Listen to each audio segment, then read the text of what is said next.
Have you ever thought about how a city can be more than one place at the same time? Well, that's exactly what we're looking at with Mexico City. To really get it, you have to see it not just as a city, but as a stack of civilizations, each one literally built on top of the one that came before. And there's a perfect word for this, a palimpsest. It's an old manuscript where the original writing was scraped off so it could be used again, but you can always see these faint traces of what was there before. And that, right there, is the key to understanding Mexico City. The past isn't gone, it's just buried, and it shapes everything. And this quote just nails it. Mexico City wasn't built once, it was built over itself. It's not about one single moment of creation. Nope, it's this constant process of layering, of burying, and reinventing over and over again. So to really get a handle on this urban palimpsest, we're going to peel back 5 different layers. We'll start at the bottom with its ancient watery foundation. Then we'll look at its massive growth and the strain that causes. After that, we'll dive into the survival economy that keeps it all running. Then we'll look at how its culture is actually a form of resilience. And finally, we'll ask, what's next for this incredible, enduring megacity? All right, first up, let's dig down, way down, to the very first layer, the one that's hiding right under all that concrete and asphalt of the modern city.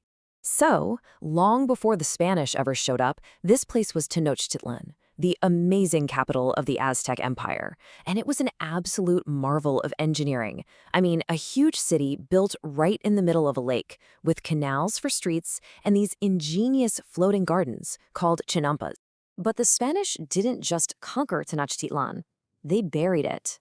They drained the lake and built their new city right on that soft, mushy lake bed. And this is the palimpsest in action, right? The ancient canals are now massive highways. But because the modern city is built on that waterlogged past, its very foundations are sinking. Okay, let's move up to the next layer. This is the incredible weight and pressure of modern growth that's pressing down on that ancient, unstable foundation. And the scale is just mind-boggling. We're talking about a metro area with more than 20 million people. It is a true megacity, one of the biggest urban footprints on the entire planet. And this growth wasn't some master plan. It's organic, almost chaotic. The city just sprawls outwards because it has to, which creates these huge informal neighborhoods. And for millions of people, that means super long commutes and really uneven access to basic stuff like clean water. And all this modern weights, all this concrete, and all these people is pushing down on that old lake bed. The ground itself, it hasn't forgotten that it used to be a lake, and that creates enormous challenges for the city sitting on top of it. And the result of all that? The city is literally sinking. As they pump out groundwater to supply those 20 million people, the ground compacts and sinks lower and lower. You can see it everywhere: cracked roads, tilting buildings. The city is in a constant state of fighting against its own foundation. So that brings us to the next layer, the human one. If the physical city is under so much stress, how in the world does it actually function day to day? Well, Mexico City basically runs on 2 parallel tracks. You've got the formal economy, global corporations, finance, all that, but running right alongside it and totally tangled up with it is this massive informal or survival economy. We're talking street vendors, unofficial taxis, countless small hustles. And they're not separate worlds, they completely depend on each other.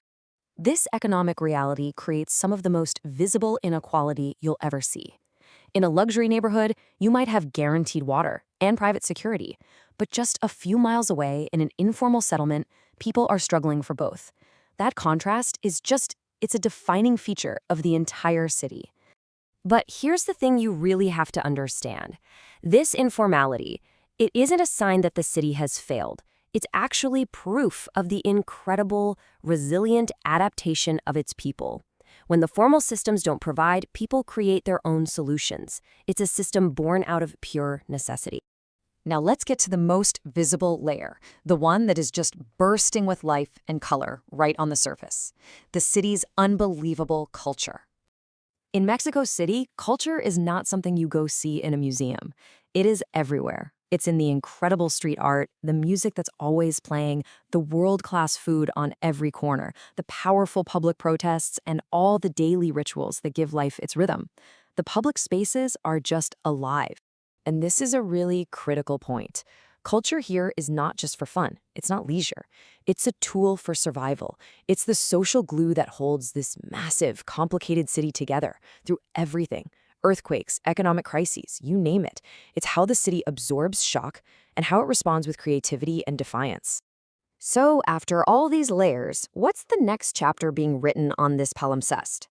Let's look at the huge questions Mexico City is facing right now. First and foremost, you have to ask about water.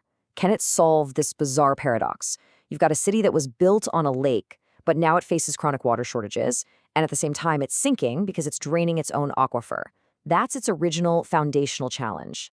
Second, can it do something about that vast gap between the rich and the poor?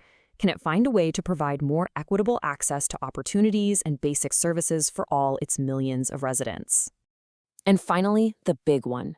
Can its systems, both physical and social, continue to adapt under the immense pressure of its population and the growing risks from climate change? This is the ultimate test of its resilience.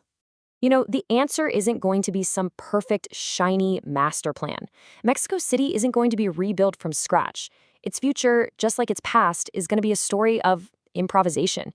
It will be patched forward, constantly managed, but never perfectly solved.